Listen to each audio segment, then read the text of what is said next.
consacrée au sport féminin de haut niveau, entreprises et territoires, conférence qui se tient le 8 mars, c'est pas un hasard, journée du droit des femmes. Et ce sera évidemment l'occasion pour nous de regarder aussi comment vivent nos sportives dans les territoires et comment ces territoires s'occupent d'elles.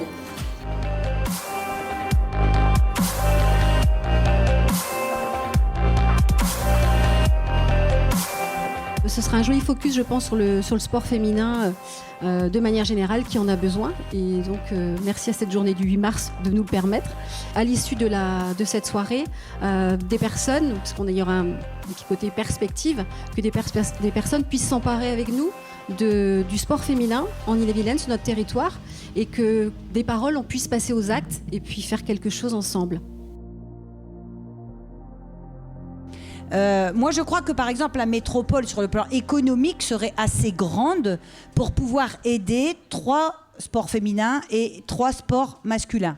Maintenant, il faut qu'il y ait vraiment une volonté économique pour arriver à ça et qu'on arrive à avoir des partenaires suffisamment pour le sport féminin, ce qui, pour l'instant, n'est pas le cas.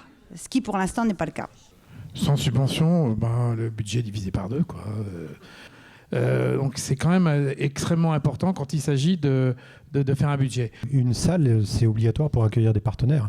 On peut pas développer un réseau de partenaires dans une salle de collège dans lequel il n'y a pas de capacité d'accueil des partenaires. Donc l'espace VIP, c'est une obligation. C'est quelque chose, si on ne l'a pas, on ne fait pas de sport de haut niveau. Ça n'existe plus. Pour voir un article sur nous, le foot féminin, il faut tourner des pages et arriver au plus bas niveau du foot masculin pour voir un article apparaître du foot féminin. 3 jours avant un match, il faut presque que je me bagarre et que je dise mais faites un article sur nous.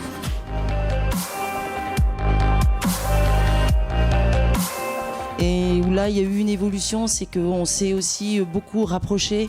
Et c'est pas venu de nous, c'est l'académie, le nouveau directeur de l'académie garçon, Christophe Dessy, qui est arrivé la saison dernière, qui a envie de travailler avec nous. Il m'a dit, vous drainez des belles images, vous avez des résultats, vous avez des joueuses professionnelles, vous pouvez nous apporter quelque chose que nous, chez les garçons, on n'a pas. C'est la première fois que j'entends ce discours-là. Vous allez pouvoir considérer que sur tel territoire, le club, il est facteur d'attractivité, y compris touristique, il est facteur de communication, etc. Donc il y a des moments dans l'histoire, on a soutenu telle ou telle activité, que vous soyez sport féminin ou masculin, vous avez la même somme. On a développé notre réseau de partenaires, le réseau Entreprendre.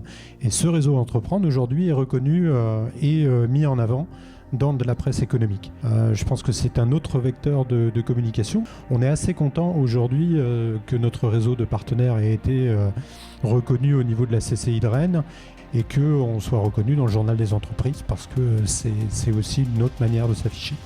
Nous, les joueuses françaises, font toute une formation en annexe. Et on sait très bien qu'elles ne vont pas vivre du volley-ball pendant toute leur carrière professionnelle et que c'est un petit peu de notre ressort de leur permettre de pouvoir passer des diplômes pour après pouvoir avoir une vie professionnelle. Il n'y a pas de club au niveau où on est sans communication. Aujourd'hui, rien ne sort d'un club. Il faut que ce soit joli, il faut que ce soit présentable. Donc pour être à la hauteur des partenariats, il faut effectivement faire des efforts. Nous, on est nantais depuis 30 ans. On est leader sur le marché nantais. Comment le rester? Comment nous affirmer en tant que... voilà. Ça a commencé à pousser la réflexion finalement de devenir sponsor d'un club de sport.